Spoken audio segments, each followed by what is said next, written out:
Hey everybody, we're back and it is day 3 of the Valentine's Day card series. Let's get into it.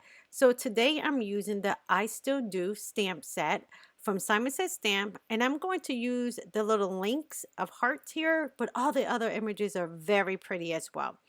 All right, so I went ahead and lined up my little link of hearts, and I used my grid line to help me line that up. And I'm going to place a white piece of paper into my Mitzi. Okay, this is what happens when you're typing to your friend Mitziana and you can't say the Misty right. Okay, so I went ahead and I'm lining that up, and I'm going to put my magnet down, and then I'm going to grab out a rainbow of colored inks. These are going to make a beautiful little rainbow of hearts across this panel. Now, the way I have set this up is I'm going to start with the Rocking Red, and these colors are from Catherine Pooler. I'll go ahead and stamp that down.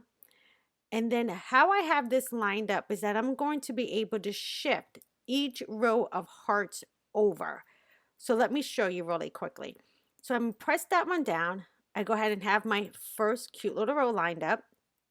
Now, I do want to make sure I clean this image before I go into my next color, because you see, otherwise I would get all that red into my orange ink. So I'm going to clean that up, and then I need to also make sure that I dry this off just a little bit. So I'm going to grab my microfiber cloth, and this is from Pink and Main, one of my favorites. As you can tell, it's really, really dirty. And now I'm going to come in with that Tiki Torch ink. Again, another Catherine Pooler color. And I'm going to slide my image over 2 grid squares. Can you see that? I'm gently moving it over 2 grid squares.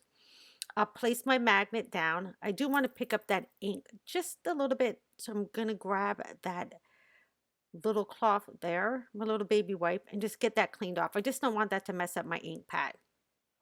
Now I can go ahead and place my paper back in. Everything's nice and lined up. And I'm going to ink this up one more time with that Tiki Torch. And then I can swing my lid closed. And I'm going to have my next row of hearts perfectly lined up with the first row. This is what I really, really like about this stamp, because it's very easy to line up my colors by using the grid line on my Mitzi, and also making sure that I'm keeping a conscious mind on how many squares I'm moving over. So again, I cleaned off those hearts, dabbed it off with my microfiber cloth, go over 2 squares, line it back up, and I can continuously repeat this same technique over and over again until I get all of my colors lined up. So next I'm using a Simon Says stamp color or ink color. I think this was Lemon Drop. I'll have all the colors linked below in the description box. Now I'm coming in with Lime Rickey, and this is also a Catherine Pooler ink color. I'll tap that down. Again, I'm making sure to clean my stamp between each color. So as you can see, I'm starting to get into a rhythm here of just moving over 2 squares, putting down my magnet, cleaning off my stamp, coming in with my ink. This is All That Jazz, again from Catherine Pooler. I can go ahead and swing down my lid, and I'm continuously going. Now I'm going to Flirty Fuchsia, again cleaning off those hearts and dabbing it dry. Coming in now with that purple color. And you can see how pretty this is. You can continuously do this and mass produce these kind of cards in no time. Swing that down, press that one more time. And I'm rubbing kind of hard just to make sure I get the coverage there. Now I've gotten to the end, and I'm going to go over 2 grid spots or 2 grid lines from the right side instead of the left side. I'm still able to close down my platform, but I kind of just ran out of room. So just kind of keep that in mind, that the colors you have, make sure you line them up enough that you can go all the way to the edge of that Misty. Oh my God, I can't say it now, Mitziana, you're in my brain.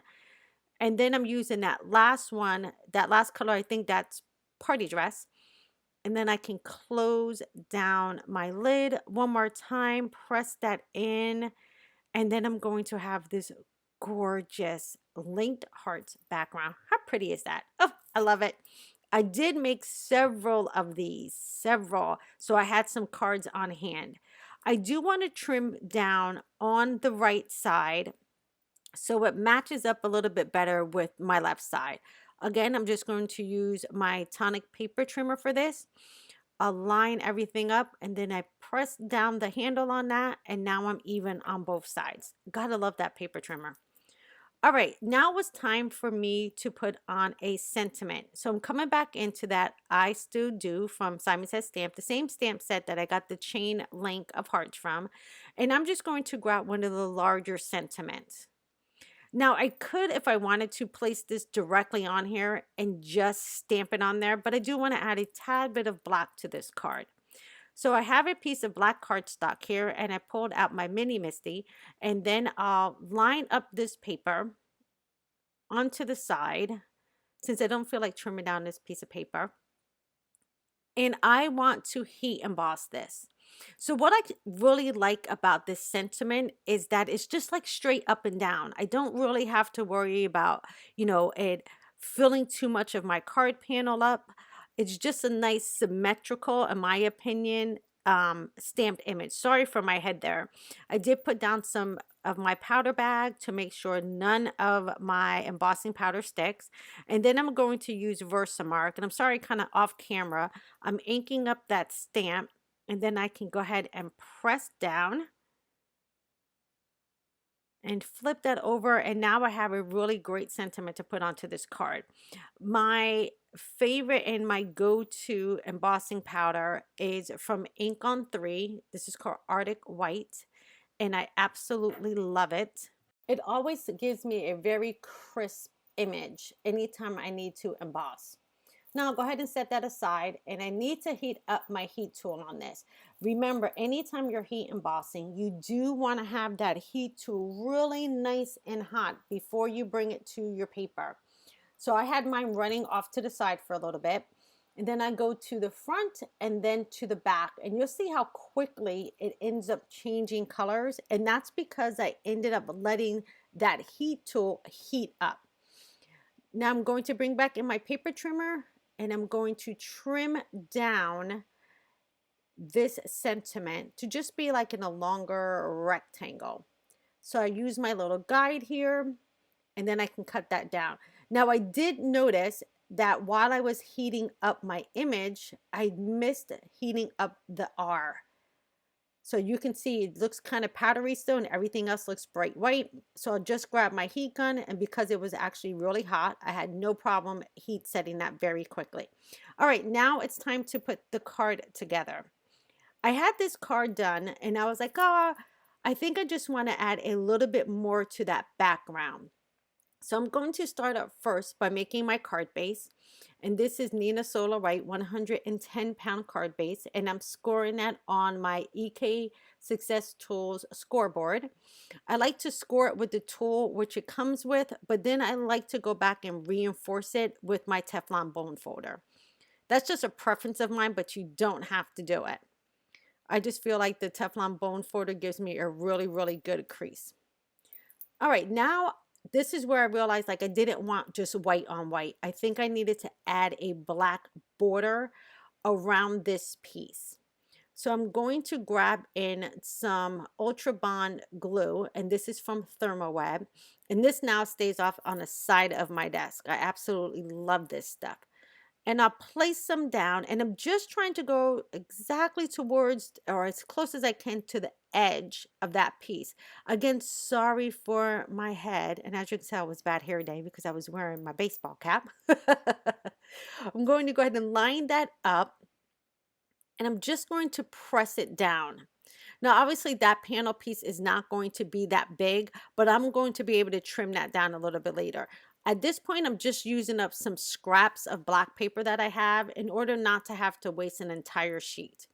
So again, doing the same thing, adding a little bit of that liquid adhesive, bringing over that scrap piece, using my grid on my mat to help me line this up. And again, I'm just going to add a little bit of a black border on the other side. Now I went ahead and trimmed it down so each side was even, and voila. It doesn't look as a flat card anymore. I just have a little bit of that black definition underneath. Now all we have to do is start putting this card together. Again, like I mentioned in I think day one of my videos, I do have a couple of years worth of Valentine's Day card series. So if you want to check those out, go ahead over to my playlist, and I'll link up here in the corner or in the description box actually where all my other Valentine's Day card series are. All right, now I can press that down and then bring in that sentiment. Again, I like it because it's a longer rectangle and it kind of works a little bit better with the line design of this card. Instead of going across to do a sentiment, I like that this is more linear and is matching the lines that I actually have on the card design. So I'll place that right in the center. And I'm almost done with this card, but you guys know me. I always have to add some kind of gem to my card. So I have my Little Lucy's gems here. And I have this new, I guess it's like a bead picker-upper. And I've seen a lot of people using these. So I bit the bullet and I ended up purchasing one. And I actually like this one. I don't know what it is about me and these little pickup tools, but just have never found one that I've like loved and it's like always worked. So you're gonna see this one now, but who knows? I might change things up a little bit later. And now I'm just finishing the placement of those little gems. And I think the gems just add a little bit of pop of sparkle to this card without overdoing it. I just have a few of them in matching colors of the inks that I used. And I just think it looks really nice, but not overly done. And last but not least, I'm coming back to that gel pen. I seem to be using it almost on every card for this series so far. And I'm just putting in some faux stitching around the top and the bottom. And that is going to wrap up today's card. How easy is this card to mass produce? So easy. All right, everybody, that's a wrap. Today's card is done, and I will see you back in another video tomorrow. Take care, everybody. Have a great day. Bye-bye.